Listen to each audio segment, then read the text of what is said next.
Hey guys, Libby News here. So today I'm going to be doing my analysis of HAJIME, HINATA, and Izuru Kamakura since a lot of you guys wanted me to try and include both in here, so I did my best and I hope you guys enjoy. I also do want to apologize for the wait. This video took way longer than I thought it would, honestly. Every time I would try to put a day aside to work on it, something would come up with work or whatever else, and it just kind of kept getting pushed back. I do also want to thank you guys because I just hit 25,000 subscribers, or over 25,000 subscribers, while I was working on this video. I thank you guys so much. I really appreciate the support and how many of you seem to enjoy watching my videos, and all of you who leave comments and likes, etc. And especially you guys who have stuck through the hiatus. I really appreciate it, and super cool to log in to see that. But without further ado, let's go ahead and begin the analysis. So first, I'm going to start with HAJIME in the Danganronpa 3 anime and how he seemed to view not only himself but the world around him as well. There's not much known regarding HAJIME's past, but we did get to see a small glimpse of what life was like for him at Kodaka High before he transferred to the reserve course. Kodaka High, of course, being based off of the creator's name, Kazutaka Kodaka. While I was doing research for this video, I saw the Tumblr user Gs-goldstar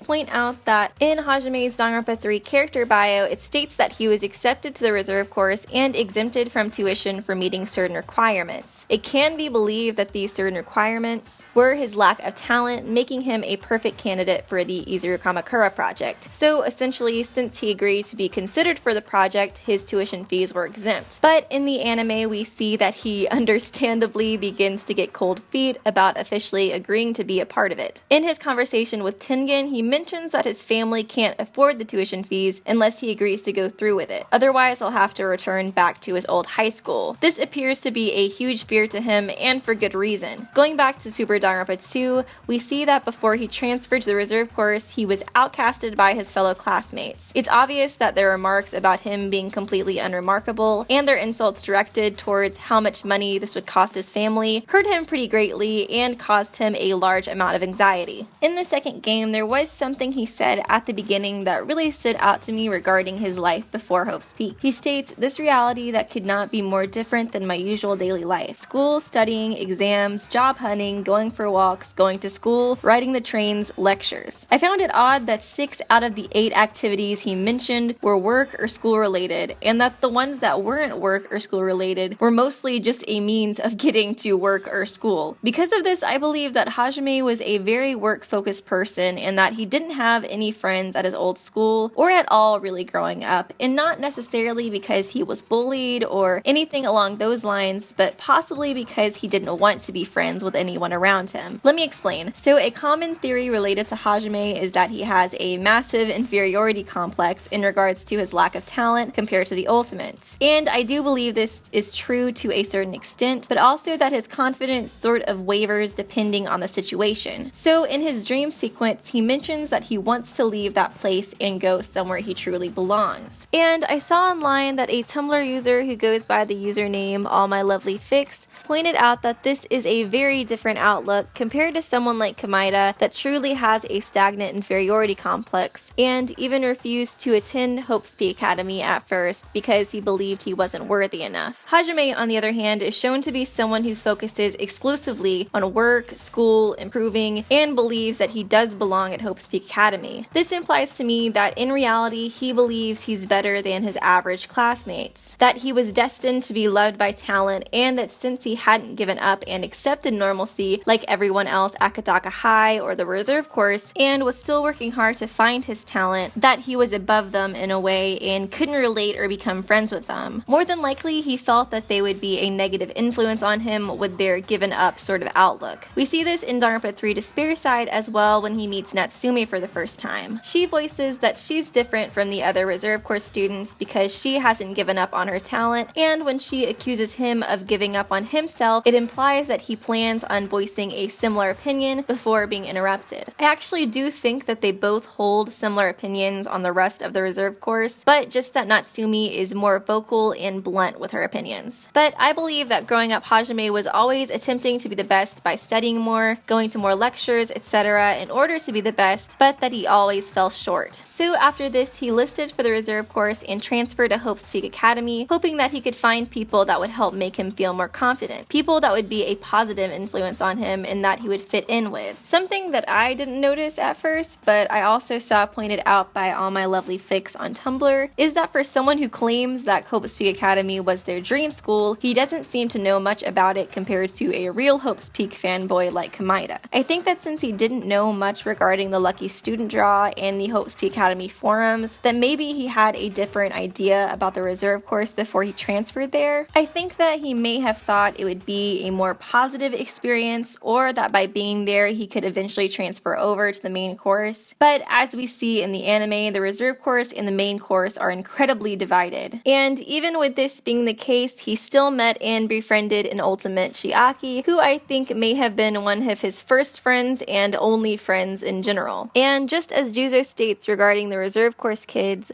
once they begin to hang out with the main course kids, they start to think that they're special. Except instead of using that language to describe it, I would say more so that Hajime began to find the confidence he was looking for by befriending Chiaki. Her words telling him that he had more freedom not to be tied down to one talent, and that talent wasn't everything, and that what matters more is getting involved with others, and giving birth to hope really seems to affect him, and you can tell. I think that after this conversation, he came to truly believe that he could live a fulfilling life as a normal person, and that he may have this incredible freedom that Chiaki spoke of, and that his life could become interesting by being around people of talent such as Chiaki or Komaeda, since as mentioned before, these are the people he feels like he belongs with. But in the Danganronpa universe, talent reigns supreme, and this is probably even more apparent in the Hope's Peak Academy's reserve course, since the segregation and bias is just so incredibly obvious. I think this idea began to weigh on Hajime in this first scene that we see him with Sato and Natsumi in, when they begin arguing over Mihiru. In this scene, we see that both of their core beliefs entail that talent reigns supreme and that the ultimates are better than these reserve course losers, and this is a belief that Hajime held himself before meeting Chiaki,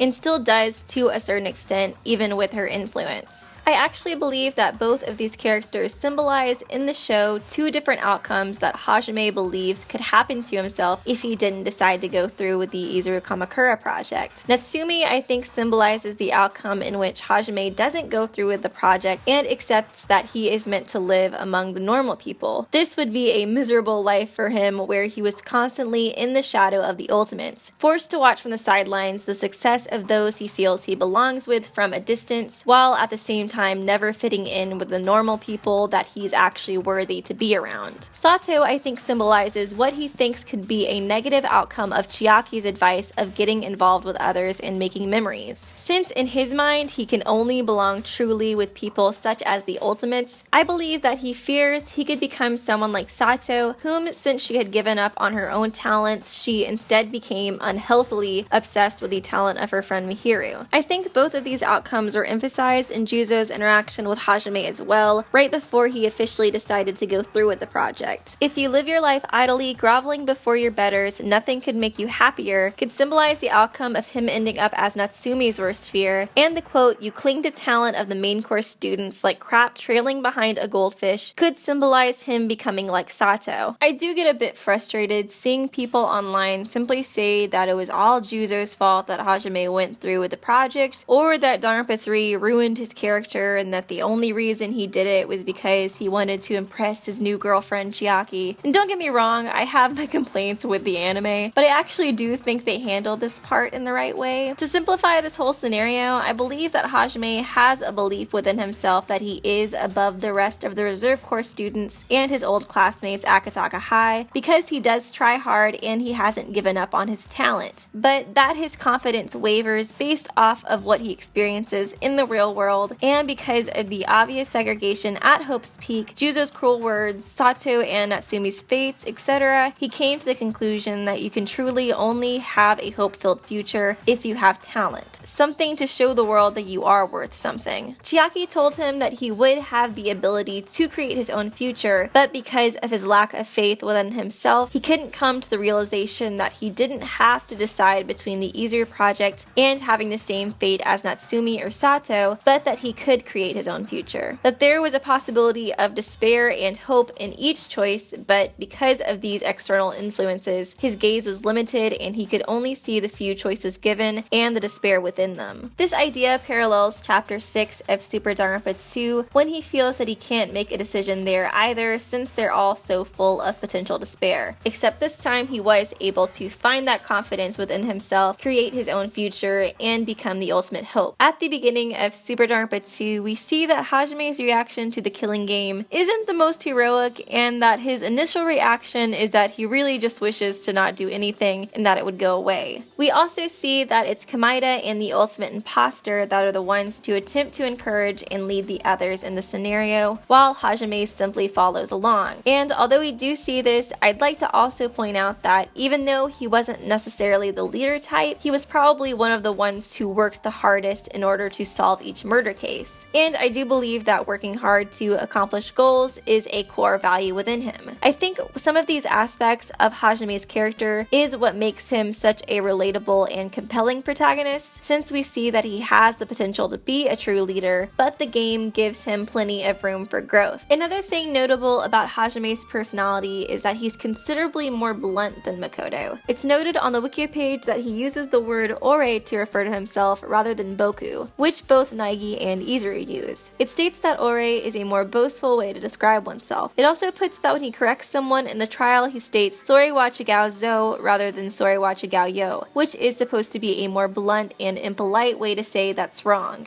I also noticed that in the trials he gives very little to no room for correction when he argues points, stating things like "no, that's impossible." This is very different than how someone like Chiaki corrects others, which leaves plenty of room for correction since she ends her statements with things like "I think." This makes it sound a lot more opinionated rather than being stated as fact. I believe that the reason Hajime is so much more blunt and why he states things this way is because of that fear of correction and somebody possibly looking down on him. I think that by using this more confident language, it helps him encourage himself that he is a person of talent. Since for someone like Hajime, whose confidence is a bit fragile, speaking in a more polite way that makes him sound less could remind him of his own insecurities. Some proof of this is how Hajime initially looks very anxious anytime he's corrected or given any negative feedback. I looked up every rebuttal showdown from each trial and noticed that when it was simply a correction, he would look anxious and then work up the courage to argue back. But in a more intense situation that directly attacks his insecurities, he's unable to come up with a good rebuttal. An example would be after Komaeda finds out that he has no talent and begins basically crap-talking him, Hajime can only really respond with incomplete comments. Again, I think this goes back to Hajime's ever-wavering confidence.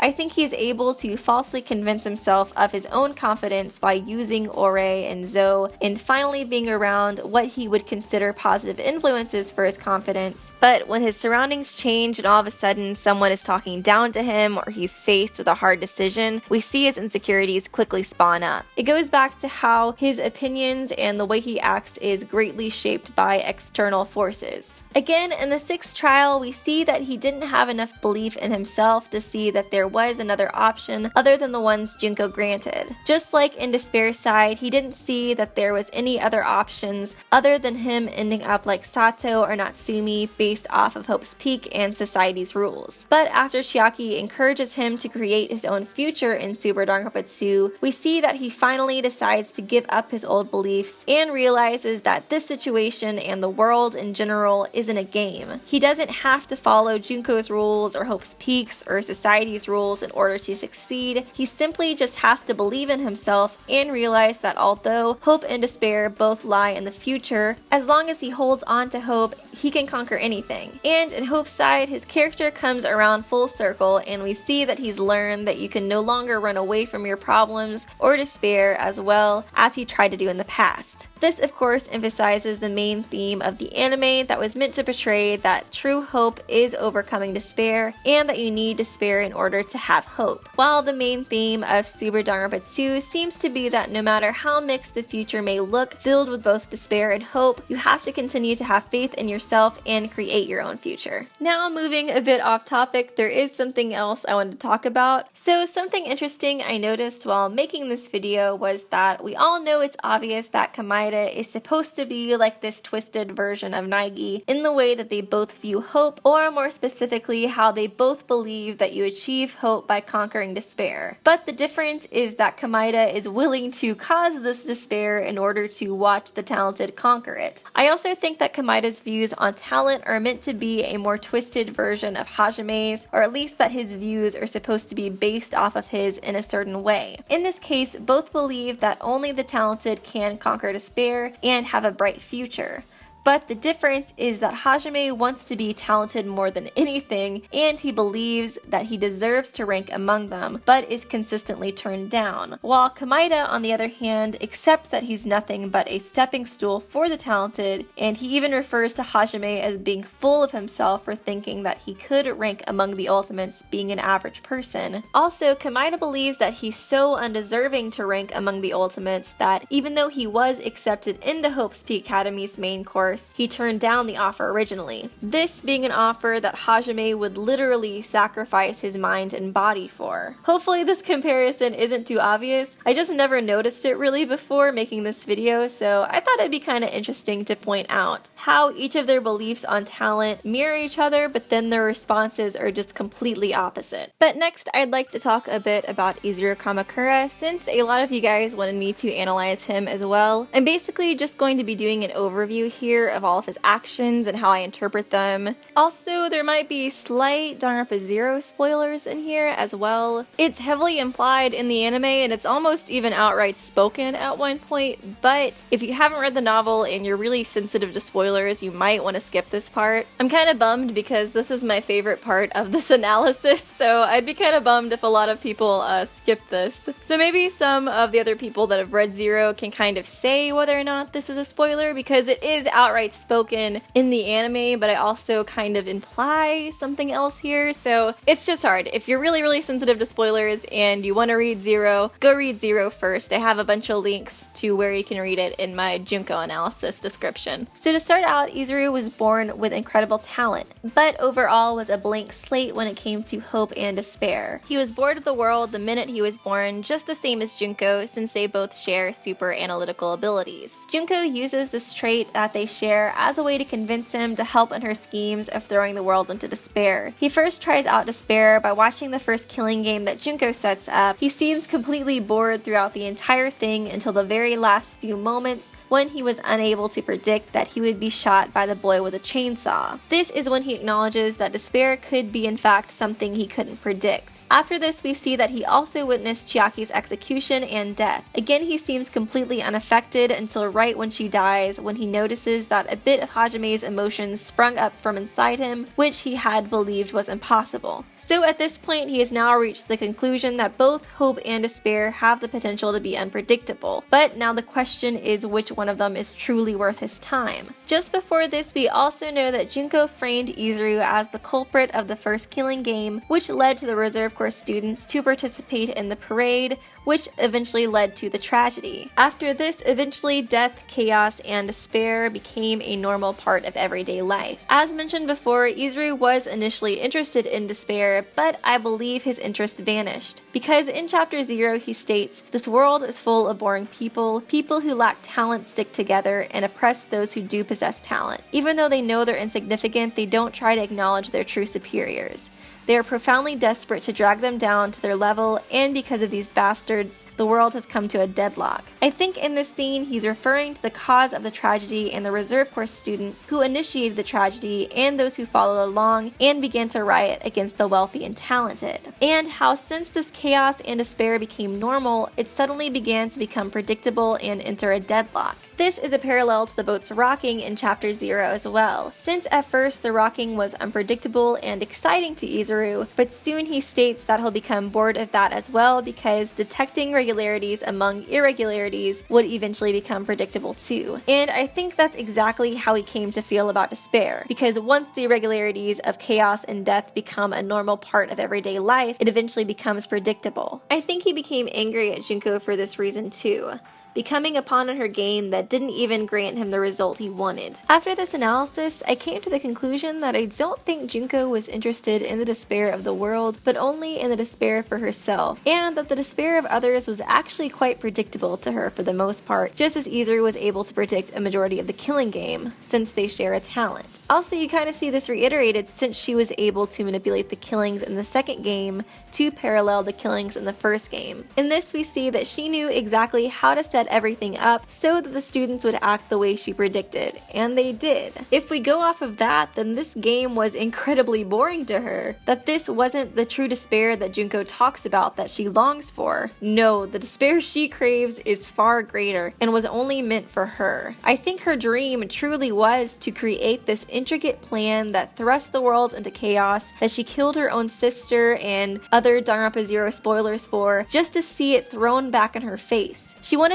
Hajime's temporary transition into his awakened form is similar to Kiyotaka Ishimari's transformation to Kyondo. Both of them acquired the transformation by keeping someone in their memories. In Hajime's case, he kept Chiaki and Izuru in mind as he finished off AI Junko, and both of their naturally dark hair color turned completely white. According to the text seen on the computer screen in episode 6 of Despair's Side, both Hajime and his parents gave their consent for the Izuru Kamakura project and agreed that the school would not be held liable for the said actions, although it's unclear if they were fully aware of the consequences considering the school's tendency to lie and hide information. I do want to talk about this a bit more because I personally do not believe that they did know all the information. Firstly, when Hajime is leaving Chiaki before he decides to accept the project, he mentions that he wants to be a better version of himself that will be proud to be around Chiaki. At this point, he should have gotten all the logistics of the project since it's right before he agreed to do it, and since he simply states better version, it implies to me that they told him about the artificial talent portion of the experiment, but they didn't tell him that he would be a completely different person. Also, right before Hajime goes through with the experiment, the people around him say, "You may feel a little confused when you wake, but you'll be back to normal in no time. You can become someone who embodies the school's ideals." To me, these lines also sort of imply that they didn't give him the whole story. I guess I could see somebody arguing that they could be telling the truth based off of the last line mentioned, but with as much as Hope's Peak Academy lies and tries to cover up things, I really do think that they didn't tell him or his parents the full story. And that more than likely, after the experiment was a success, they probably planned on telling his parents that he died during the surgery as a way for them to never learn the truth about the experiment. But this is just my theory on the situation. Moving back to the trivia, Hajime, possibly Izuru with shorter hair, is seen in the promotional art for the collaboration of Danganronpa 3 and Gun Girl Z. As for Izuru's trivia, it states that his first and last names are written in katakana, but the original Izuru Kamakura's names are written in kanji. Izuru, which literally means out of the current, could also mean to go out into exile. Both of these meanings could reflect how Izuru Kamakura was a unique existence, which felt very secluded due to having no peers. Kamakura means a place in which a god resides, or a seat for gods. This could reflect how Izuru was created to be a host for superhuman talent. But this concludes my analysis. I hope you guys enjoyed. I'm very sorry that it took so long. Like I said before, every time I tried to work on it, something would just come up, usually work related, and I'm transferring to like a different branch in May, so I'm hoping that helps. I'll also be getting an apartment with one of my friends, which will make live streaming a lot easier because I'll finally have my own room and I won't be splitting it with anybody else. Which reminds me, I haven't forgotten about the 999 live stream. I will be getting around to that, hopefully sooner than later. The later being in May when I do have my own room and it's a bit easier, and sooner being hopefully in the next week or so. As for the next video, I'm not 100% sure. I would like to do a video on the unused executions in Danganronpa, so I'm probably going to end up doing that. I'd also like to get back to doing character analysis videos every other video again because I like that system a lot better than how I've been doing it recently, which is just kind of feels random. So I would like to start doing that again. Go ahead and feel free to request any characters you would like to see as well. I look through all of them. And if you have any other video requests besides character analysis videos, and that would be super helpful too because I would like to start making top lists again, but with V3 coming out soon, it just kind of feels like maybe I should wait to start doing those again until after I play the game so I don't have to keep remaking lists or anything like that. I'd also like to make some more V3 theory videos too, so let me know if you guys would be interested in seeing any of those as well. But anyways, I hope you guys enjoyed the video. Feel free to leave any of your own theories, comments, opinions, or anything else in the comment section below, and I will see you guys real soon. Subscribe to Weedy News for more hope-filled videos.